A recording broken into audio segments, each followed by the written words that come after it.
Superintendent, National Recognition of the Year, Dr. Tony Watlington. All right. Well, good morning. Thank you, Deputy Chief Braxton. One other fun fact about A. Philip Randolph, long before there was a Dr. Martin Luther King Jr., A. Philip Randolph helped plan that March on Washington, that infamous March on Washington in 1963. We're really excited to be here this morning to recognize some fantastic work that's happening in the school district, and we're pleased to have our governor with us as he seeks to make sure that these kind of programs proliferate across the Commonwealth of Pennsylvania. I want to say to our young people who are here and everyone else that we're sure excited in the school district. Governor, this is a school district that's working hard to get student attendance rates up, test scores up, the graduation rate up, and the dropout rate down. And we are absolutely certain that these improvements will result in more of our young people graduating both college and career ready. And so we're excited to hear from one of those fantastic scholars this morning. Ladies and gentlemen, please help me welcome the Governor of the Commonwealth of Pennsylvania, Governor Josh Shapiro. Thank you, Governor. Thank you very much. Thank you, Dr. Watlington. It is wonderful to be here at Randolph, and I want to say to the point that Dr. Braxton made when she spoke earlier, it is important to know our history. It is important to draw on the strength of our history to be able to chart a course for our future. And here at Randolph, you are charting extraordinary courses for the future of these young people, including Samaya, who we'll hear from in a few moments.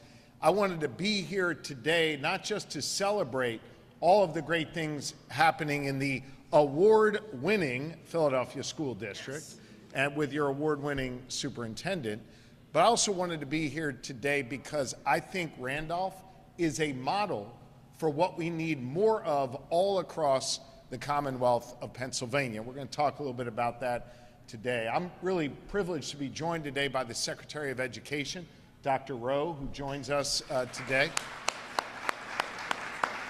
Pretty impressive. We've got the leader of the Philadelphia schools, the leader of our Pennsylvania schools all together. I think it's also important to note the presence of one of our partners in Progress, Art Steinberg, who leads PFT here in the city of Philadelphia. He is someone who we have worked closely with to make historic investments in education, in teacher recruitment and retention and development, and he is someone who's doing a great job leading you in the Commonwealth. So, Art, thank you very much for your leadership. I want to just sort of talk a little bit about our history, starting with the same theme that Monique began with. Let's think back about 10 years in the Commonwealth of Pennsylvania. Our schools lost $1 billion as a result of policies coming out of Harrisburg. The Philadelphia School District and others were really harmed by those decisions made by lawmakers and by the former governor of Pennsylvania. Over the last decade, my predecessor, Governor Wolf, worked really hard, together with many advocates here in this room, to be able to kind of fill that hole back up, that $1 billion hole that was left. And thanks to Governor Wolf and members of the legislature, they were able to fill that hole back up. Notwithstanding that progress that's been made over the last 10 years, I think we all kind of knew, though, that our students were being shortchanged, that our schools were being chronically underfunded. In fact, as Attorney General, the job that I held prior to being your governor, I actually went to court and filed a brief saying that I thought our schools were being so underfunded that it violated the constitutional rights of Pennsylvania students. Article 3 provides that all students across Pennsylvania, no matter their zip code, have a right to a thorough and efficient education system. Now, I wasn't the only one involved in that. There were many folks here, who helped bring a lawsuit challenging the constitutionality of how we fund our schools. A few weeks into my time as your governor, about 2 years ago, the court ruled and found that we had an unconstitutional system of education. No one appealed that ruling. Instead, we all agreed to get around the table, Democrat and Republican, and work on solutions to actually meet the needs of our students. Now, to me, it wasn't just about writing a check to a school, although that's important. It was about making sure that the problems we see in our schools get a chance to be solved. And some of that requires additional funding, and some of it requires imagining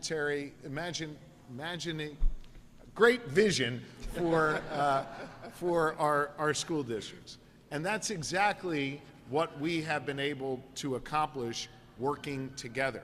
We've made targeted investments that have really helped our school districts. Talked to some of your students before and asked them about the breakfast they get at school. I'm proud that we came together, Democrat and Republican alike, and now provide universal free breakfast to every school across Pennsylvania. We launched a new initiative to help expand after-school programs so kids have somewhere safe to go. We know how critically important safety is in communities, not just here in Philly, but all across Pennsylvania. We funded mental health supports to ensure that our students have someone to talk to, have counselors available to them. We expanded access to early childhood education and pre-K. We've significantly increased funding for special education. We launched a teacher stipend initiative that has helped us pay student teachers to get the help, to get the training that they need in our classrooms. And now, for the first time in years, the number of teachers is starting to grow again in Pennsylvania after years and years of declining. We're repairing and upgrading schools that frankly just weren't safe for our students. They were too hot in the summer, too cold in the winter. They were leaking. They had asbestos. Thanks to the leadership of superintendents like Dr. Watlington and school boards, we have many members here who have prioritized this. There's now state funding available to support that work. And I made it a point to significantly increase funding for STEM and VOTEC because I believe when a student goes to school, they should be in a place where they can prepare for the future that they choose. And I think it is important to note that we want to create opportunities and avenues of success, and there should be no wrong door for students, and each and every pathway should be met with a level of respect. Whether you choose to go to college, you choose to go to a union apprenticeship program, you choose to go in the military, you choose to go work in our fire department, whatever path you choose should be met with respect. And here at Randolph, well, right here at Randolph, they are showing avenues of opportunity to all students, creating an opportunity for them to learn how to be the next great chef in Philadelphia, to go save lives in the Philly Fire Department or working with EMS, to learn how to be a welder and go work with the Philadelphia Building Trades and build skyscrapers or smaller buildings and everything in between. There is opportunity here at Randolph. We've doubled our investment in VOTEC and CTE, and I want to do even more because I want our schools to be places where students can prepare for a future, where students like Samaya can get turned on to a career and be able to study those things that are interesting and exciting for them. That is what I want to see for our future in Pennsylvania. Young people having a foundation of opportunity, a foundation where they can learn what they love, and a foundation where they can see promise in their community, in the zip code or the neighborhood where they love to be. All of these things happened because we came together and we prioritized our young people. We see promise in them. All of these things also happened because we finally got serious about funding our schools. Remember when I told you $1 billion got cut out of public education about 10 years ago? And how hard we worked to fill that hole back up? Well, fast forward to my time as your governor. Over the last 2 years as your governor, we have invested $2 billion in new funding for public education all across Pennsylvania. That is an historic amount of funding, a $2 billion increase, representing, by the way, $11 billion being invested in public education at the state level for the first time in the history of our Commonwealth. But if you go back to that court ruling that said our system was unconstitutional, part of the challenge was not just a lack of dollars, it was also the way those dollars were being driven out. You see, too oftentimes in the past, the school districts that needed the most help got the least.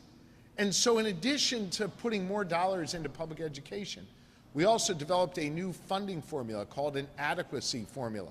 So those dollars are now driven out to the districts that need it most. In fact, 65% of all new money goes out under that adequacy formula. You know who benefits from that, among others? The Philadelphia School District. I want to tell you, over the past 2 years, state funding for Philly has increased by more than 25% as a result of this new formula and this new funding. Let's put that in real dollars, because I know the superintendent keeps tabs on this. That has been an increase of more than $390 million, from $1.5 billion when I took office to now just under $2 billion during our time here together. And as a result of that, the Philly School District is on the rise, not only with unique opportunities like what we have here at Randolph to give young people the opportunity to find a career that they are passionate about, but to see extraordinary growth and development in this wonderful school district. Thanks to our investments, the Philly School District is repairing and upgrading buildings so students have safe places to learn. They've established a high-impact tutoring pilot program to help students get the personalized support that they need. That was possible because of this new funding. They've dramatically expanded STEM and technical education, including mobile agriculture learning stations to give students all across this district the opportunity to learn about ag, which is such a huge part of our economy in Pennsylvania. Here at Randolph, they've been able to buy new equipment, put that in the classrooms to ensure that students can learn with modern tools and modern technologies, from the emergency scene robot for the EMT students to the floor drill press and cabinet table saw and jet wood planer for the construction trade students, to a cashier station and a double stack oven for those culinary students that I got the chance to talk to earlier. Here at Randolph, you're getting a chunk of that money and you're using it to ensure that every student has the freedom to chart their own course and the opportunity to succeed. That investment in the Philadelphia School District, well, it's paying off. Last year, Keystone math scores, well, they rose by 7.6%. We should be proud of that. Our English scores, increased by 15%. The graduation rate increased by 14%. And as you heard from the superintendent, our truancy rate is down. So all of these metrics are going up, the good ones, and the bad ones are going down. That's the way it should be. And because you have great leadership here, from your principal to your superintendent to the unbelievably amazing teachers here in the Philadelphia School District, by the way, my mom used to be one of them, I must tell you, we are all moving in the same direction. And Dr. Rowe and I are proud at the state level to be investing in this future where we're seeing so much promise, so much hope, so much opportunity.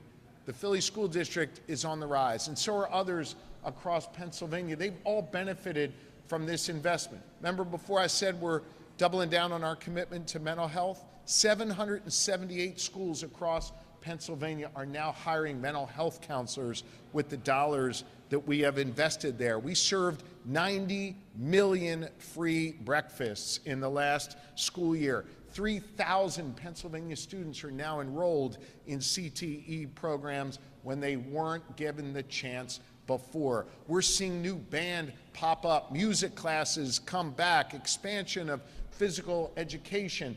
It is working again in Pennsylvania, and we know that a great public education is the foundation for opportunity all across this Commonwealth in urban, rural, and suburban communities, and we're going to continue to invest. The budget that I proposed to lawmakers that they're considering right now would continue our historic investments in public education, continue to meet that obligation we have to have a thorough and efficient and constitutional education system. Now, I am mindful that as we are growing, as we are investing, There are some folks down I-95 in DC who are trying to take away dollars from Philadelphia and Pennsylvania schools. I want you to know that if the administration in Washington comes for your money, comes for the investments that we're trying to make, I will stand up to them and I will protect our schools here in the Commonwealth of Pennsylvania. In fact, just in the last month, they tried to take away hundreds of millions of dollars from Pennsylvania schools. I sued the Trump administration, I won, and I protected the dollars that are flowing to Pennsylvania schools, and I won't hesitate to do it again. We're making progress, and I don't want anything to undermine that progress. I'm going to keep fighting for public education. I'm going to keep fighting for our schools that are doing such a wonderful job growing again. We're going to stop the kind of cuts that we saw 10 years ago, and we're going to continue to experience growth and opportunity in Pennsylvania. You know, when we do this work in the state capitol, your superintendent's been there when we do it. Certainly Art has been there when we do it. There's a whole lot of powerful people walking around in suits and ties and fancy dresses and all kinds of stuff in the Capitol. These are powerful insiders. You know what we don't see a whole lot of when we're doing that work? We don't see a lot of Samayas getting a chance to walk around the halls of power in Harrisburg. But you know what? We're able to see through all those powerful lobbyists and all those powerful interests that want to spend money on other things besides public education.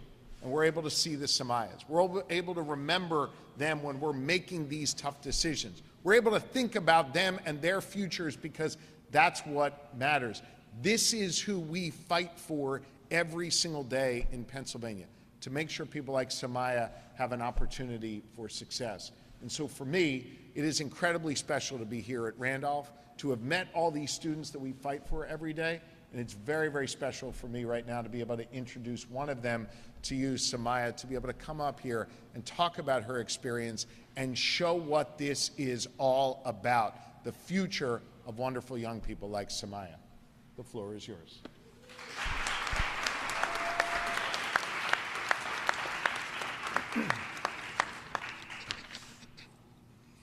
Hi, good morning, everyone. I'm Samaya Golphin. I am a senior here at Randolph Technical High School. I am also in the Health-Related Technology program. I chose health-related technology because ever since I was younger, I've always been interested in the medical field. And so one of my biggest inspirations is my brother. He has this rare disease, cystic fibrosis. And so seeing his day-to-day struggles, it really inspired me and motivated me to want to help others. So during my time in this program, I've learned the necessary skills needed to be successful in my up-and-coming career. So some things that I've learned is how to be patient, how to be compassionate, some critical thinking skills, and a lot of good study habits. Me and my classmates were really excited for the training that we received downtown. We are in a CNA training program, and so within a couple of months, we will have our Certified Nursing Assistant certification. That's awesome.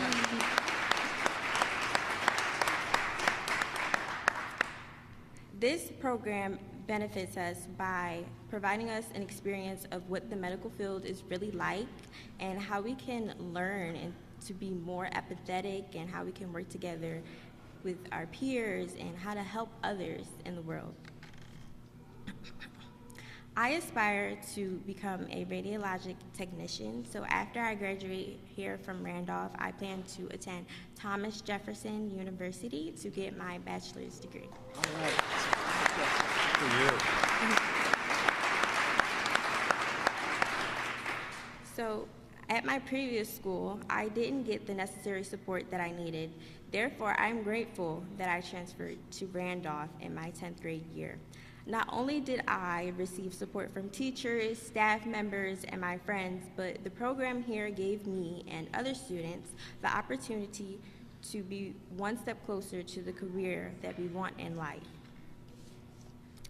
I appreciate the funding by the state of Pennsylvania, and I hope it continues to fund these programs, these CTE programs, so that other students can have a similar experience like I did here. So, thank you to my counselor, to the therapist, and to all my teachers to help and support me. My previous school, we came out of COVID, so it was really hard for me mentally and academically, and so when I transferred here, they really gave me a lot of support. So, thank you.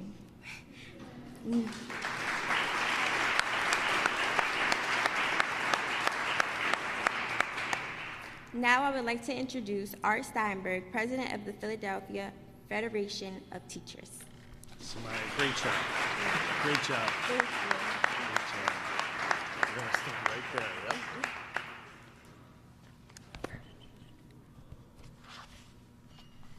Let's hear it again for Samaya.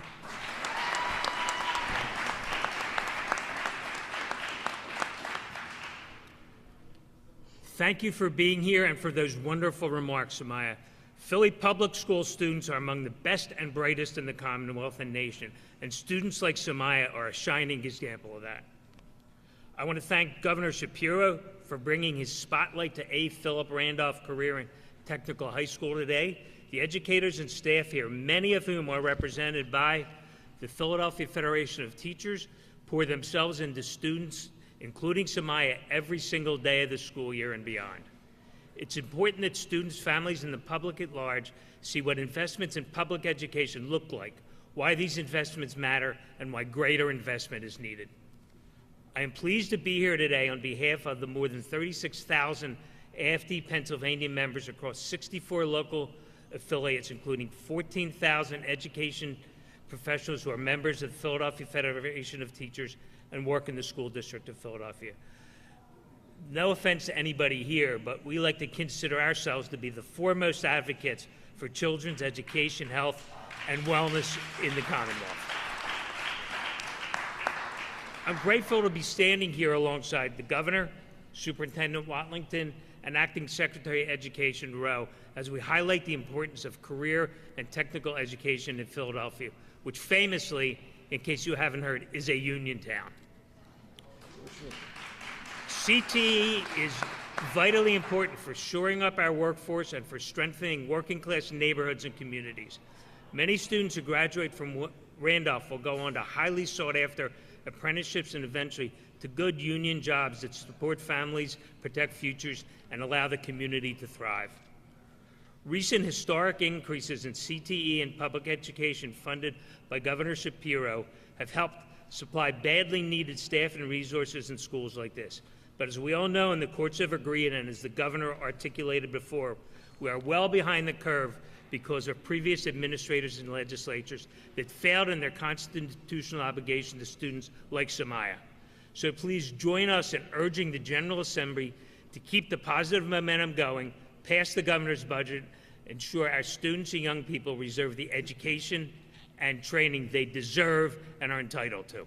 Thank you. And with that, it's my pleasure to introduce Acting Secretary of Education, Carrie Rowe.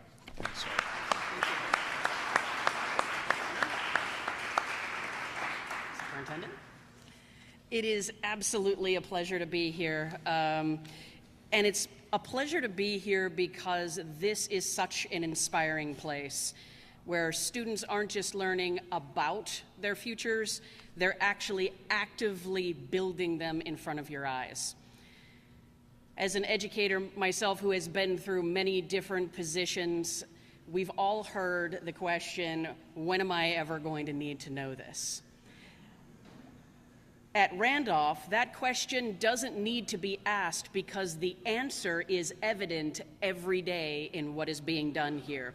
Whether it's learning on a state-of-the-art autonomous tablet in the health occupations program, which brings the 2D renderings of the textbooks that we learned anatomy in to 3D life, where they can rotate actual organs, the heart, to see different sides of that organ. Whether they're learning there or they're learning how to make precision cuts on their new table saws and cabinet table saws in their construction lab, or whether they're practicing emergency response on their advanced robots in the EMT program, they never have to ask the question, when am I ever going to need to know this? That answer is self-evident to them every day. And because of Governor Shapiro's investments, including the $2 billion that you heard us talk about that he has put into education in general, and the several million dollars that have been directed specifically to CTE, and including $50,000 just this year right here to Randolph Career and Technical High School to fund those three things that I mentioned, the Autonomage tablets, the table saws, and the advanced simulation robots. Those items weren't just wish list items. They're real tools helping real students in real classrooms make the direct connection between what they're learning in their classrooms and what they're going to do in their future careers. The governor's vision and the funding that he has provided to back that vision are what's helping transform learning from something that's abstract and theoretical into something that is tangible and real for students like Samaya. And it's making a measurable difference. Randolph graduation rates jumped 14% in just 1 year. That's amazing. Very impressive. It really is. That's impressive. That's the vision of the superintendent. It's the vision of the governor. It's the governor making sure that the money is directed into the right places. We can make those types of measurable changes. Career standards benchmarks are up. Industry-based learning credentials are up. And more than half of the graduates here at Randolph Career and Technical High School are going right into the workforce, where their skills are going to make a difference in the Pennsylvania economy on day one. That's impressive. And this, right here, what we're talking about today, this is what meaningful investment in education looks like.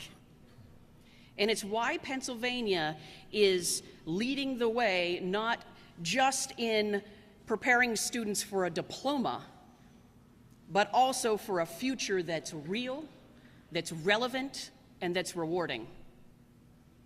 So I want to say thank you to the administration and the staff that are doing the meaningful work here every day, to Superintendent Watlington for carrying out a vision, for the mayor's office, Mayor Parker, ensuring that at least 3 positions here in the EMT and in the fire programs are funded, so that burden is taken off of the back of the school district.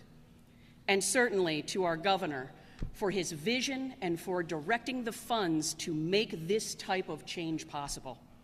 Thank you, and I'll now turn the podium back to the governor for his final remarks. Thank you. Thank you. Thanks, Dr. Rowe. Thank you all.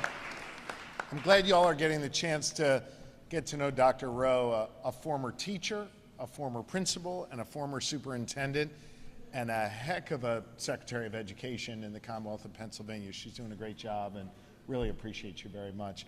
I'm grateful to everyone who's here, and with that, Samaya's agreed to take questions from the media. All right. Now, if you got a few questions, we're happy to answer. Governor, how confident are you that your proposed education spending will survive the negotiations with the legislature? Look, when we all came together last year in the wake of the court decision, we understood that we needed to do not just last year's historic funding, but year after year after year to climb out of the hole we were in and to meet our constitutional obligation to our students. We all agreed to that, and we've come back with the same figure we'd agreed upon last year to continue those investments, and I feel confident we're going to be able to get that done through a divided legislature. We're all committed to investing in education. We all made a deal to do that last year, and I'm confident that we'll be able to get it done again this year. Governor, yesterday Penn State's Board of Trustees voted I'll answer. I know it's off topic. Let me just see if there's anything else on Randolph, and I'll come back to you, Cole. All right, Cole, you're up. Go ahead. Okay, so, again, Governor, yesterday Penn State's Board of Trustees voted to close 7 of its 19 Commonwealth campuses.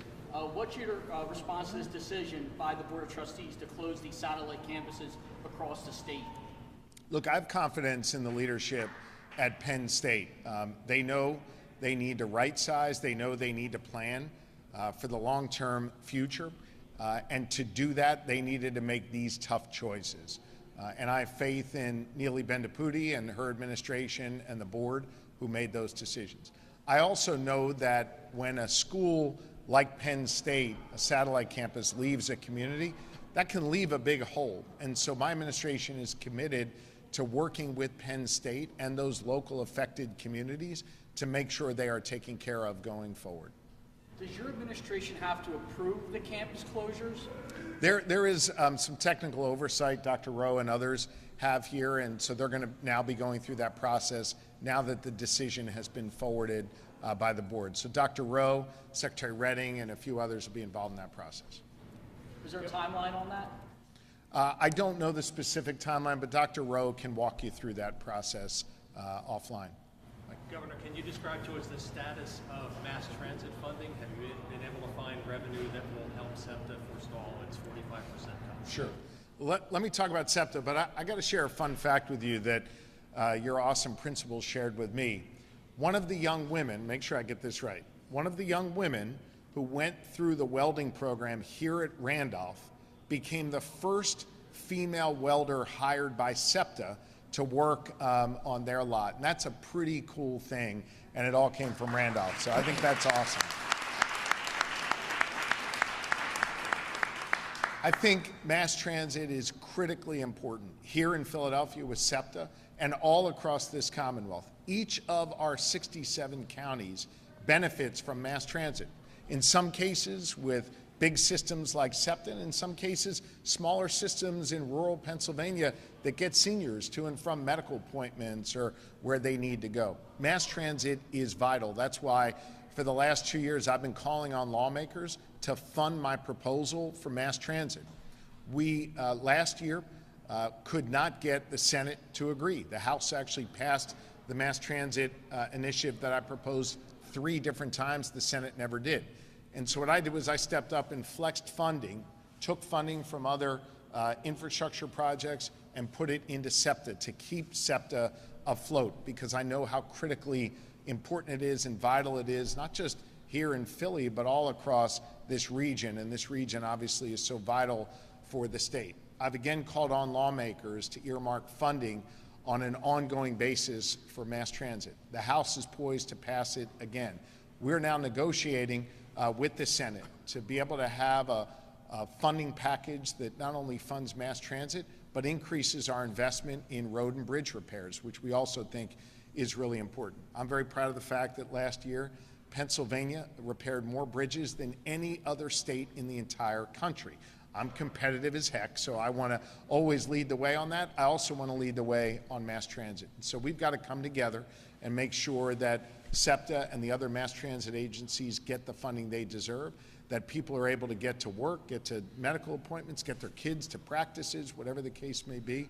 And we know how vitally important mass transit is, and I'm hopeful that the Senate will step up after the House has in the past and do their jobs now and pass mass transit funding.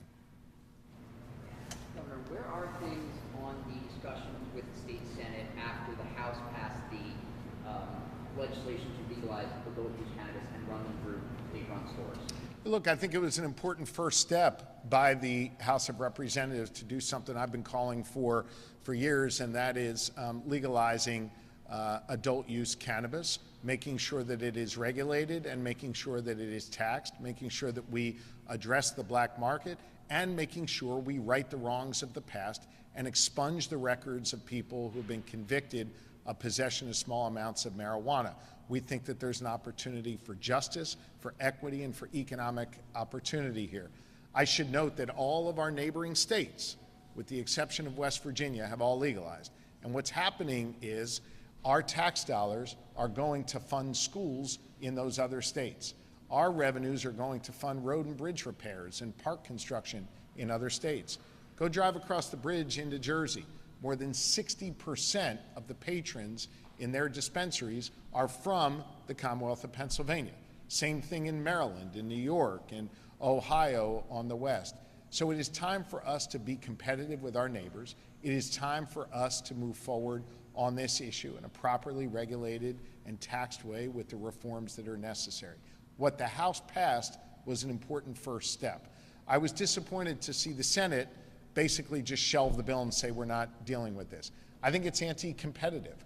And for a group of people that claim to care about the economic vitality of this Commonwealth, they are relegating us to second place behind our neighboring states because they refuse to act. The time has come on this issue. It's time for the Senate to act. I am open to different ideas on how to do this. The House put forth one idea. I'm open to other ideas if the Senate will come back to the table and engage on this. Considering that many of those states have privately run dispensaries instead of state-run, what makes you think that the state-run option is best? As I said, this is an important first step to open the dialogue. As with any bill, once it ultimately reaches my desk, they tend to look a little different than the way they started, but it's important to get the process started, and I'd urge the Senate to meet with the House and meet to work on finding common ground between the two chambers. As you're aware, the House in Washington passed what President Trump calls his big, beautiful bill. Can you describe to us the impacts on Pennsylvania from us? Yeah, let's be clear. There's a lot of rhetoric and hot air that comes out of D.C. all the time. But what they voted for yesterday is going to have very real and very lasting and very harmful impacts on Pennsylvania. Let me explain with some specificity here. What the House passed yesterday would throw about 310,000 Pennsylvanians off of Medicaid. 3.1 million Pennsylvanians are currently on Medicaid. This would knock off about 10% of all of those who get their life-saving health care through Medicaid. That's the first thing. The second thing is 140,000 Pennsylvanians out of 2 million who get food benefits through SNAP would lose their SNAP benefits. In addition to that, the measure that passed the House would cut another $1 billion out of SNAP, making it harder for us, if not impossible for us, to be able to meet the needs of those who are hungry in our Commonwealth. And let's be clear, there are people hungry in rural communities, urban communities, and in suburban communities. The third devastating impact of what they passed is that it would reduce the Medicaid funding that goes to our hospitals. And we have an acute problem with our hospitals. In fact, in rural Pennsylvania, 25% of our hospitals are working at an operating deficit. And now they're losing money because of what the House passed. Now, why did they do this? Well, they did this because they want to give a tax cut to those who are at the highest level of income earners. And in addition to that, what they did will add $3 trillion to our national deficit, making us less competitive. So ripping away health care from poor folks, taking away food benefits from people who can't afford to put food on the table for them and their families, spiking the national deficit in order to give a huge tax break to those who are at the highest income levels. Look, I don't want to be partisan, but I think it is important to note every single Republican in Pennsylvania's congressional delegation voted to rip away health care and food benefits from their constituents. And many of them represent those 25 rural hospitals that are struggling right now, so they are creating an environment where those hospitals could need to shutter as a result of this. That's really devastating to Pennsylvania, and I need you to hear me on this. We will not backfill the cuts that came from the federal government. We don't have the ability to make up the billions of dollars that they're taking away from Pennsylvania. We will not do that. So the impact of what they're doing in Washington will have a lasting and negative impact on Pennsylvanians. Losing health care, losing food benefits, losing access to hospitals. I am hopeful that as the bill goes to the United States Senate now, that our United States senators will look at this with a cautious eye and understand the negative impact that the House bill will have on Pennsylvania and do something different. I am hopeful that calmer, rational, common sense heads will prevail in the United States Senate. But if they don't, if they pass, in effect, what the House passed, we will not backfill that. People will lose health care, they will lose their food benefits, and Pennsylvanians will struggle all across our Commonwealth. We do not think this is sound policy. At a time where we're investing in education, investing in health care, investing in feeding people, and cutting taxes responsibly, what they're doing in D.C. is not common sense, and it's really, really reckless. Thanks, everybody. Have a good day, and have a wonderful and safe Memorial Day weekend. Samaya, thank you for being with us. You were awesome. You were really, really